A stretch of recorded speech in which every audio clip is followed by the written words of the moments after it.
Seoul, Reuters. In initial small steps toward reconciliation, South Korea said on Monday it would remove loudspeakers that blared propaganda across the border, while North Korea said it would shift its clocks to align with its southern neighbor.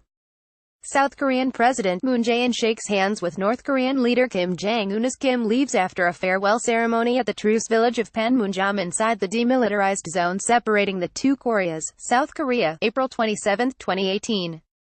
Korea Summit Press Pool via Reuters. The moves come after Friday's historic summit at which South Korean President Moon Jae-in and the North's leader Kim Jong-un agreed to end hostilities and work toward complete denuclearization of the Korean peninsula.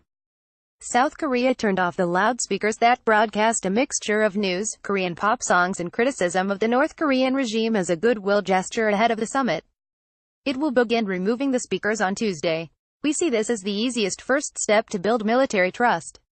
South Korean Defense Ministry spokeswoman Choi Yun-soo said, "We are expecting the North's implementation. The feel-good summit has boosted South Koreans' trust in North Korea," a poll Monday showed, even though the meeting's final declaration leaves many questions unanswered, particularly what denuclearization means or how that will be achieved. Much now hinges on Kim's upcoming summit with U.S. President Donald Trump, who said the meeting could happen over the next 3 to 4 weeks. Any deal with the United States will require that North Korea demonstrate irreversible steps to shutting down its nuclear weapons program, U.S. Secretary of State Mike Pompeo said on Sunday. A flurry of diplomacy is unfolding in the lead-up to that meeting, with China saying it will send the government's top diplomat, Wang Yi, to visit North Korea on Wednesday and Thursday this week. China is the North's main ally. South Korean President Moon Jae-in and North Korean leader Kim Jong-un shake hands at the truce village of Panmunjom inside the demilitarized zone separating the two Koreas, South Korea, April 27, 2018. Korea Summit Press Pool via Reuters. And over the weekend, South Korea's spy chief visited Tokyo to brief Prime Minister Shinzo Abe. Trust in North grows. Friday's summit, where Kim and Moon were seen on live TV smiling and even hugging, gave many South Koreans their first extended chance to see Kim in person, and many were struck by a self-deprecating and witty side they had never seen. A survey taken on Friday by Realmeter showing 64.7% believe the North will denuclearize and keep peace on the Korean peninsula.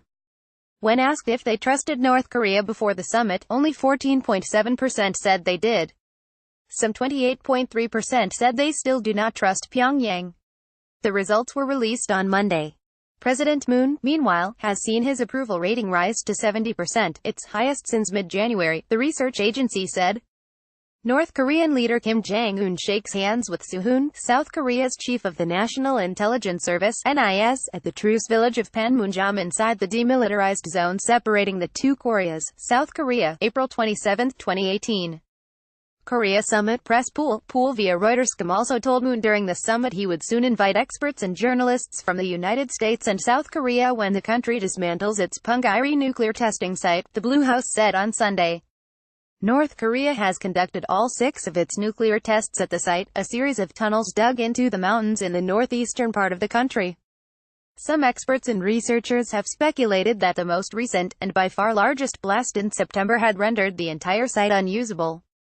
But Kim said there were 2 additional, larger tunnels that remain in very good condition, beyond the existing one, which experts believe may have collapsed. Fulfilling another pledge made at Friday's summit in the border village of Panmunjom, North Korea will shift its time zone 30 minutes earlier to align with South Korea starting May 5, state media reported on Monday. The KCNA Dispatch said the decision came after Kim found it a painful wrench to see 2 clocks showing different Pyongyang and Seoul times on a wall at the summit venue. The Northern Time Zone was created in 2015 to mark the 70th anniversary of Korea's liberation from Japanese rule after World War II. South Korea and Japan are in the same time zone, 9 hours ahead of Greenwich Mean Time.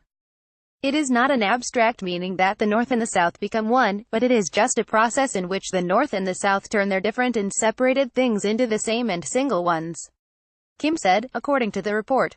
Korea, a land divided, tmsnrt.rs/2 Kafufik. Reporting by Hyun Hee Shin and Joo-min Park in Seoul and Matthew Miller in Beijing. Writing by Malcolm Foster. Editing by Lincoln Feast. Our standards. The Thomson Reuters Trust Principles.